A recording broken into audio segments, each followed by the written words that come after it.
नमस्कार प्यारे बच्चों, आप सभी का स्वागत है हमारे YouTube चैनल गौरवी हिंदी संस्कृतम पे। मैं हूं आपकी संस्कृत अध्यापिका ममता कुमारी। बच्चों, ये 10th स्टैंडर्ड जो सीबीएसई है, सीबीएसई बोर्ड है, उनके हमने एक कल परसों एक क्वेश्चन पेपर यानी कि जो सैम्पल पेपर है वो सॉल्व किया था। तो वो आपके पास रिकॉर्डेड भी है, आप चैनल पे जाके देख सकते हैं। और अब हम उसका रिवीजन करने वाले फर्स्ट पेपर का। ओके, तो देखिए पहला क्वेश्चन आपका क्या आता है। अधोलिखित वाक्येषु रेखांकित पदेषु संधि संधि च छेदम च प्रदत्त विकल्पेभ्य चिनुत। यानी कि जो रेखांकित पद है जिन्हें अंडरलाइन किया हुआ है उनको संधि करनी है, संधि विच्छेद करना है। ओके, तो पहला क्वेश्चन आप बोर्ड पे देखिए, मोहन अस्तु सायं गच्छति। मोहन अस्तु को अंडरलाइन है। ओके, तो हमारा क्या आएगा आंसर, सेकंड ऑप्शन करेक्ट है, मोहन प्लस तू। मोहन को विसर्ग आया है, जब विसर्ग आए और विसर्ग प्लस के बाद कोई व्यंजन हो तो हम क्या करते हैं, विसर्ग को क्या हो जाता है, आधा स हो जाता है। मोहन अस्तु, जैसे नमः प्लस ते तो नमस्ते हो जाता है। ओके, इस तरीके से। सेकंड क्वेश्चन आता है क प्लस चन, तो फोर्थ ऑप्शन इसका करेक्ट ऑप्शन है, कश्चन।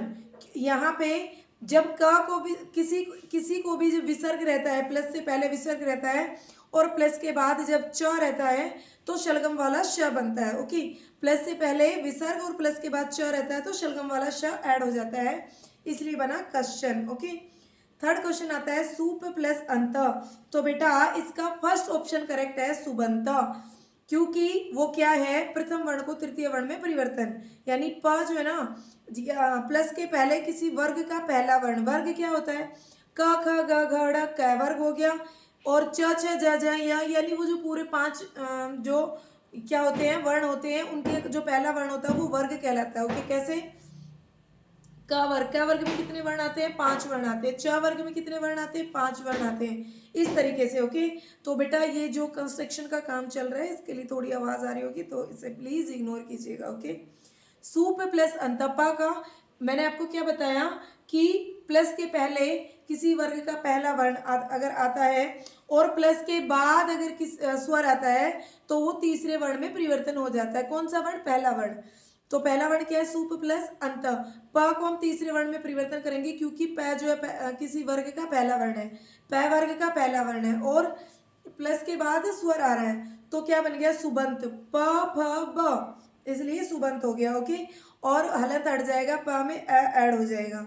गजो धावती, तो गजो धावती, गजा धावती, थर्ड ऑप्शन करेक्ट है। ओके, गजा धावती, क्योंकि ज को क्या है, विसर्ग है। ओके, ज को विसर्ग दिया है इसलिए क्या आएगा, विसर्ग को ओ बन जाता है। ओके, अगर प्लस के बाद होता क्या, अ, तो अगर होता गजो धावती है तो गजे धावती लिखा हमने, लेकिन अगर होता अगर आधा अ होता जो ओम में अ होता है तब हम प्लस करके अ लगाते, लेकिन यहाँ पर व्यंजन ही रहेगा तो गजे धावती, और उसको जब ऐड करेंगे तो गजो धावती बनेगा। सेकंड क्वेश्चन आपका आता है समास विग्रह करना है, किसको, जो रेखांकित पद है उनको। ओके, क्या आता है, देखो समास करना है या तो समास विग्रह करना है। ओके, तो क्या है सेकंड क्वेश्चन का, पहला क्वेश्चन देखिए, काकय क्रोधेन सहितम प्रविश्य अवदत्। देखो क्रोधेन सहितम, जहां पर सहितम आ जाए ना तो उस स को आगे ऐड कर देते हैं। ओके, तो वो हो जाएगा सक्रोधम। ओके, सक्रोधम, फोर्थ जो ऑप्शन है वो राइट है। ओके, क्योंकि स लग जाता है, स क्रोधेन सहितम स आगे आ जाएगा। ओके, और सक्रोधम, देन को क्रोधम हो जाएगा। ओके, एन हट जाएगा। सिक्स क्वेश्चन आता है भारत भूमि वीर जननी अस्ति। देखिए बोर्ड पे वीराणाम जननी, सेकंड ऑप्शन करेक्ट है, वीर जननी, वीराणाम जननी। ओके, सेवंथ आता है सुख दुखयो सुखस्य च दुखस्य च, दोनों एक बराबर है तो दोनों यानी कि दोनों ही क्या है, भाववाचक है, दोनों ही विशेषण है, तो क्या आएगा, सुखस्य च दुखस्य च, यानी बी ऑप्शन जो करेक्ट है। ओके, एट्थ क्वेश्चन आता है निर्जनम, तो जना नाम अभाव, अभाव लगता है कहाँ पे, जिसमें आगे निर उपसर्ग ऐड होता है तो क्या हो जाता है, अभाव लगता है, तो जना नाम अभाव इसका करेक्ट ऑप्शन है। क्वेश्चन नंबर 8 का थर्ड ऑप्शन राइट है। अब हमारा नेक्स्ट क्वेश्चन आता है प्रकृति प्रत्यय संयोज्य विभज्य, यानी जो प्रत्यय रहेंगे उसका कहीं पे विच्छेद करना रहेगा, विभाजन करना रहेगा, और कहीं पे उसको समस्त करना रहेगा। ओके, संयोजन यानी जोड़ना रहेगा। ओके, क्वेश्चन नंबर 9, न कालस्य बंधुत्वम। आपको मैंने बार बार बताया है, पहले भी वीडियो में समझाया है मैंने, और लाइव क्लास ली थी वहां पे भी समझाया था कि जहां तुम दिख रहा है, अगर बंधु तुम है तो तुम को तुआ करेंगे, तुआ वाला ढूंढेंगे। अब देखिए ऑप्शन में तुआ वाला एक ही दिख रहा है आपको, और अगर यहाँ पे बंधु प्लस तुआ होता तो बंधु तुम ढूंढते, तुआ आए तो तुम वाला ढूंढेंगे और तुम आए तो तुआ वाला ढूंढेंगे।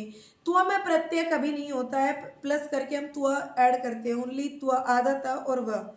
तो तुआ आए तो तुम वाला ढूंढेंगे और तुम आया तो तुआ वाला ढूंढेंगे। ओके, नेक्स्ट क्वेश्चन आता है 10th नंबर पे जो क्वेश्चन है, प्रसन्न प्लस टाप, आ की मात्रा लगती है, टाप प्रत्यय में हमेशा आ की मात्रा लगती है, और टाप प्रत्यय में यदि एंड में क आता है तो ई का ऐड होता है। ओके, बालक प्लस टाप बालिका, ई का ऐड होगा। ओके, और अगर प्रसन्न प्लस टाप तो टाप ऐड हुआ यानी आ की मात्रा लगेगी, प्रसन्ना जो है वो करेक्ट ऑप्शन है, घ वाला। ओके बेटा, ये भी प्रत्यय का भी एक क्लास है जो हमने अभी 2-3 दिन पहले ही ये लिया था, तो आप वहां पे जाके भी देख सकते हैं, पूरा टॉपिक क्लियर कर सकते हैं। महत्वम, वापिस से महत्वम आया है, देखो तुआ वाला हम ढूंढेंगे। ओके, महत्व प्लस तुआ, ठीक है, सेकंड ऑप्शन करेक्ट है, क्योंकि तुअम आया इसलिए तुआ वाला ढूंढ रहे हो। ओके, और कौन से प्रत्यय आने वाले, 3 ही प्रत्यय फर्स्ट टर्म में आने वाले हैं बेटा। कौन कौन से हैं 3 प्रत्यय, तुआ प्रत्यय, टाप प्रत्यय और मतुप प्रत्यय। ओके, तो देखिए नेक्स्ट आपका आता है गुण प्लस मतुप, तो गुणवान यहाँ आएगा, गुणवती नहीं आएगा, क्योंकि हमें थोड़ा सा दिमाग यहाँ पे लगाना, पूरा सेंटेंस पढ़ना है। पठनेन एव नरय गुण प्लस मतुप, तो नरय की बात हो रही है ना, यानी कि पुल्लिंग की बात हो रही है, इसलिए गुणवान आएगा। ओके, नेक्स्ट क्वेश्चन आपका आता है क्वेश्चन नंबर 4 जो है वाक्य नाम वाच्य परिवर्तनम। ओके, वाच्य परिवर्तन करना है, तो देखो अहम दुग्धम पिबामी, अब उसको ऐड किया, हमें चेंज किया हमने, मया दुग्धम पीयते, मया दुग्धम पीयते। ओके, नेक्स्ट क्वेश्चन आता है 14 नंबर पे, मया, एम के साथ हमेशा मया आता है, थर्ड क्वेश्चन को समझ लीजिए, एम के साथ मया आता है। ओके, 14 नंबर पे आता है मया विद्यालय गम्यते, अहम विद्यालयम गच्छामि। ओके, विद्यालयम आएगा क्योंकि अहम आया है। ओके, मैं विद्यालय को जाता हूँ, और को के लिए अम लगता है। गीता गीतम गायती, या गीत या आएगा, जैसे एम का मया वैसे गीत का गीतया। ओके, तो आपको ये याद रखना है। इसका जो 15 है इसका फोर्थ ऑप्शन करेक्ट है। 16 पे यहाँ पे हमें समय बताना है, तो 16 क्वेश्चन में देखिए, सूर्यांश प्रातः 7 o'clock को हम कहेंगे सप्तवादने व्यायाम करोमि, फर्स्ट ऑप्शन करेक्ट है। 17 का सेकंड ऑप्शन करेक्ट है, क्योंकि 5:30 को हम कहेंगे सार्ध पंचवादने, अगर 7:30 हो तो सार्ध सप्तवादने, 8:30 हो तो सार्ध अष्ट। ओके, और 15 जब होता है, जैसे देखिए अभी 15 का यस आएगा। क्वेश्चन नंबर 18 देखिए, ग्राम आगत्य स 6:45 वादने दूरदर्शनम पश्यति, 6:45 45 आता है तो 6 से नेक्स्ट वाला लेना है, यानी कि कितना बज गए, 6:45 हो गए हैं, और पौने को क्या कहेंगे हम, पादोन सप्तवादने, एक बढ़ा के लेना है 45 में। ओके, तो पादोन, जैसे 6 दिए तो 7 लेना है, पादोन सप्तवादने। ओके, उसके बाद क्वेश्चन नंबर 19 है, उसका फोर्थ वाला करेक्ट है, क्योंकि 8:15 को हम सपाद कहते हैं, पेपर में यही आएगा। अगर 8 बजे है तो सामान्य अष्टवादने, और 9 बजे सामान्य नववादने, लेकिन अगर 15 है तो सपाद आएगा, सपाद अष्टवादने, सपाद नववादने, सपाद सप्तवादने, सपाद षडवादने, इस तरीके से। और 6:30 है, 7:30 है तो सार्ध आएगा। ओके, अब आता है हमारा क्वेश्चन नंबर 20, यहाँ पर हमें अव्यय फिल करने हैं। ओके, तो देखिए कुपित जन का, जो कुपित जन, जो क्रोधित राजा होता है, वो कैसे ऊंची आवाज में बात करता है ना, तो उच्च ही ऑप्शन करेक्ट है। ओके, इसका फोर्थ ऑप्शन करेक्ट है।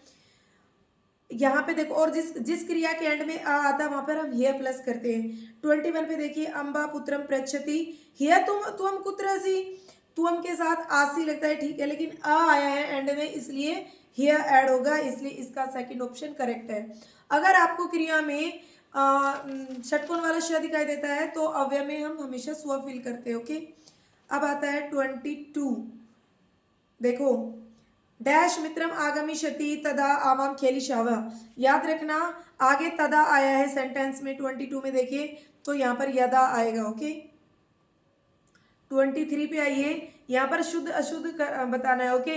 यानी अशुद्ध दिया, हमें उसे शुद्ध करना है, ओके। इदानीं त्वं किम कुर्वन्ति, तो त्वं के साथ हमेशा अस्सी लगता है, इसलिए त्वं किम करोषि आएगा, ओके। और 24 अयम कन्या, तो वहाँ पे इयम आएगा, इयम कन्या अतीव गुणवती। सेकंड ऑप्शन करेक्ट है। 25 पे हिय दिया है, उसकी जगह पे गच्छन्ति दिया है। अगर एंड में देखो छात्रा ये ब्राह्मणाय गच्छन्ति, गच्छन्ति की जगह अगच्छत होता तो वो करेक्ट ऑप्शन होता, लेकिन जो कि वहाँ पे नहीं आया है, यानी कि वो पास्ट टेंस नहीं है और ना ही वो फ्यूचर है, वहाँ पे षटकोण वाला श भी नहीं आया है, तो वो प्रेजेंट टेंस है, इसलिए हम वहाँ पर क्या फिल करेंगे, अधूना, अधूना फिल करेंगे, ओके। 26 पे आइए, वहाँ पर हमें प्रश्न निर्माण करना है। महानगर मध्य कालय चक्र मनीषम चलती, प्रश्न निर्माण पे एक बहुत बड़ी, बहुत सुंदर वीडियो, बहुत बड़ी नहीं कहेंगे, 15 मिनट की होगी बस, पर बहुत सुंदर, यानी बहुत अच्छे तरीके से मैंने एक्सप्लेन किया है, आपको बहुत अच्छे समझ में आएगा, ऐसा मुझे लगता है। आप कोशिश कीजिए, मुझे तो लगता है कि मैंने जो पढ़ाया समझ में ज़रूर आएगा, ओके। तो वहाँ पे आप देखिए प्रश्न निर्माण का अच्छे से प्रैक्टिस कर सकते हैं। तो क्वेश्चन नंबर 26 का पहला करेक्ट है, क्यों किदर्शे किदर्शम, क्योंकि क्या है, कैसा कैसी के लिए किदर्शम आता है। तो 27 देखो, तत्र राजसियो नाम राजपुत्र वस्ती स्म, तो राजसियो की जगह किम आएगा, ओके। और उसके बाद आता है बुद्धिमती पितुर्ग्रह प्रतिचालिता, 28 पे देखिए, का क्यों आया, क्योंकि वो स्त्रीलिंग है। कौन के लिए हमेशा पुल्लिंग में का और स्त्रीलिंग में का आता है, ओके। और माम निज गले बधुआ जल सत्वर चल सत्वरम, तो इसका नाम हमें क्या करना है, माम, माम की जगह अम लगा है, क्योंकि तो वहां पे कम लगेगा, ओके। श्रोतारा आनंदिता भवंती, क्या मीनिंग होता है कम का, और श्रोतारा वहां पे हम के रखेंगे, कौन के लिए के, तो सुनने वाला एक नहीं है, बहुत सारे श्रोतारे हैं, तो श्रोता होता तो एक होता, तो वहां पे के आएगा, के ऑप्शन है वो बहुवचन है, जिसका मतलब कौन होता है। 31 पे जो है ना, हमें उनमें पर्यायवाची पद बताना है, ओके। तो देखिए, जगती का पर्यायवाची होता है संसारे, विभक्ति का भी ध्यान रखना है, जगती जो है वो सप्तमी विभक्ति एक वचन है और संसारे भी सप्तमी विभक्ति है, ओके। वो उसका पर्यायवाची है, इसलिए जो लेसन के स्टार्टिंग में दिए हैं वो मीनिंग भी जो आपकी बुक में दिए हुए हैं ना लेसन के स्टार्टिंग में, वो सारे मीनिंग भी आप लर्न कर लेना, वहीं से पर्यायवाची ज्यादातर पूछे जाते हैं। उसके बाद आता है काननम, 32 पे काननम को अंडरलाइन है, तो काननम का मतलब वनम होता है। बहुत सारे पेपर्स पीछे के उठा के देखिए, कानने या काननम इस तरीके से आता है, ये कानने होता तो वने आता, और काननम है तो वनम है, तो ये वर्ड इंपॉर्टेंट है। उसके बाद 33 पे आया है पृथ्व्याम, जिसका मतलब भूमि होता है, तो भूमौ जो है वो उसका करेक्ट आंसर है, फर्स्ट ऑप्शन। 34 पे आता है अंके, और अंके में थर्ड जो है यानी स्वक्रोड़े का जो मीनिंग होता है वो होता है अंके यानी गोद में, और इसका थर्ड ऑप्शन जो है ये करेक्ट आंसर है, ओके। ये सिर्फ मीनिंग है। अब आते हैं हम क्वेश्चन नंबर 35, जो भाषिक कार्य है, आप बोर्ड पे देख सकते हैं, ओके। दुर्बलम वृषभम का बदनाती, यहाँ पर विशेष्य बताना है, तो विशेष्य है वृषभम जो है वो विशेष्य है। विशेष्य क्या होता है, मान लीजिए मैं कहूँ अक्षता बहुत अच्छा पढ़ती है, तो अच्छा क्या है, विशेषण है, परंतु उस वो पढ़ती कौन है, किसके बारे में बात करें, अक्षता के बारे में बात करें, तो अक्षता विशेष्य हो गया। इस तरीके से दुर्बल कौन है, वृषभ है, तो वृषभ दुर्बल है, तो वृषभ क्या हो गया, विशेष्य हो गया। 36 पे आइए, स ऋषभ हल मूढ़वा गंतुम शक्त क्षेत्रे पपात, यहाँ पे क्रियापद बताना है, क्रियापद सेंटेंस के एंड में मिलता है, मोस्टली 99% एंड में मिलता है, तो वो पपात जो है वो क्या है, क्रियापद है, यानी कि वर्ब है, ओके। दीने पुत्रे माता स्नेहयति, विशेषण बताना है, तो दीने यहाँ पर विशेषण है, एडजेक्टिव है। मार्गे गहन कानने एकम व्याघ्रम ददर्श, इसमें पर्यायवाची पद बताना है, किसका, वने का, तो मैंने पहले भी बताया था कानने वने, देखो फिर से आ गया है, ये बहुत इंपॉर्टेंट है, ये पेपर में मुझे लगता है जरूर आएगा। भार्या इति पदस्य विशेषण पदम किम, भार्या का विशेषण क्या हो सकता है, तस्य नहीं, चलिता नहीं, बुद्धिमानी, बुद्धिमती, क्योंकि वो स्त्रीलिंग है, ओके। भयाकुलम लेसन पढ़ा होगा तो तुरंत समझ जाएंगे। भयाकुलम व्याघ्रम दृष्ट्वा कसी द्रुत श्रृगाल हसना अस्मिन वाक्य विशेषण पदम किम, भय आकुल जो है वो विशेषण है, वो एडजेक्टिव है, इस लाइन में एडजेक्टिव पूछा इन्होंने, तो वो एडजेक्टिव है बेटा, और फर्स्ट ऑप्शन इसका करेक्ट ऑप्शन है। आई होप चिल्ड्रन आपको बहुत अच्छे से समझ में आया होगा ये सब पूरा पेपर। और अगर नहीं समझ में आया तो एक बार वीडियो को वापस से देख लीजिए।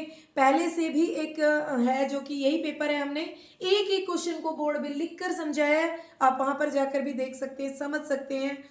ठीक है, और इसे अच्छे से पढ़िए, समझ लीजिए बेटा। और अगर आप मेरे पुराने स्टूडेंट हैं तो वीडियो को ज़्यादा से ज़्यादा शेयर कीजिए और लाइक कीजिए। और अगर आप चैनल पे न्यू हैं तो प्लीज़ सब्सक्राइब कीजिए, बेल आइकन पे क्लिक कीजिए, ऑल पे क्लिक कीजिए, ताकि जब भी कोई वीडियो आएगी तो आपको नोटिफिकेशन जरूर मिलेगा। Thank you.